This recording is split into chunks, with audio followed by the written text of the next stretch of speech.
Are you thinking about moving to the UK? Here is everything you need to know to make it smooth and stress-free. Hi, I'm Laura Lee from movefromusa2uk.com, where we help people move internationally with ease. Let's dive in.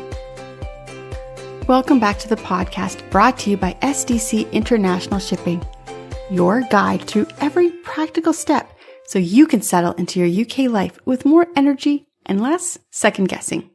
Today is about the architecture of the season, daylight, or the surprising lack of it, mood, which quietly follows the sun, and routines, the reliable patterns that carry families until spring. It's dark already? Understanding British daylight. The UK is farther north than much of the continental US. That means you're going to experience late sunrises and early sunsets in winter, especially north of the Midlands. In December, London can feel like it's exhaling by mid-afternoon, especially north of the Midlands.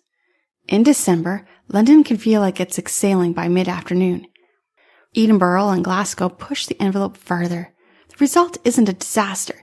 It's a shift in timing and tone. Think compressed afternoons, earlier dinners and mornings that need attention to get moving. The mood puzzle. Gray skies and short days can create a low-level fatigue, like walking in slightly heavier shoes. Multiply that by cultural shock and a new routine. And it's easy to see why many families describe their first winter as more work. Naming it helps. You're not failing, you're adapting. A new habit level adjustment could go a long way. First, your light diet. Maximize daytime exposure. Leave curtains open, sit near windows, walk a loop while it's bright. Next, evening lighting. Choose multiple lamps instead of one overhead glare. Pools of warm light calm nervous systems, especially for children. Next, movement. It's not about PRs. It's about keeping your body in a we're okay loop. And finally, errand clustering. Batch outdoor tasks into the brightest part of the day. Leave admin and indoor chores for late afternoon and evenings. School rhythms in the dark. Mornings are smoother when the routine is mechanical. Set out coats, hats, gloves the night before. Keep a wet gear zone by the door. Store a spare sock pair in younger kids' bags because puddles happen. Repeat the same routine for a few weeks. Consistency shrinks the cognitive load of doing it in the dark. After school, anchor a decompression ritual, a hot drink at the table, 10 minutes of silly chat, a lamp already on at home, so the return feels like walking into welcome, not just shelter. Let's talk workdays and commutes.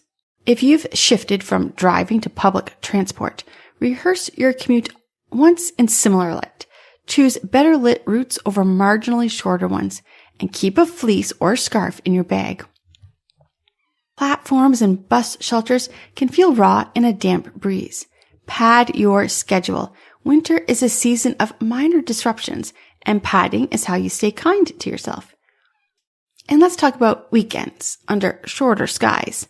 Switch from all-day adventures and think instead compact excursions. Morning museum and an early lunch. Park walk and hot chocolate. Swim and a library.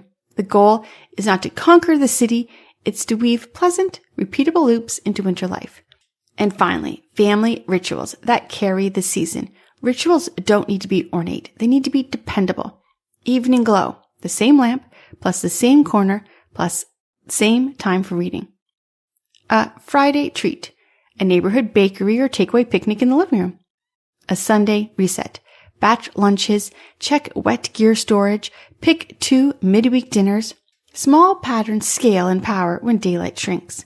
To find out more about how international moving from the US to the UK typically works, visit our website, or you know what? Just give us a call at 888-909-3020. If you found this helpful, hit that like button, subscribe for more moving tips, and visit movefromusa2uk.com for a free consultation.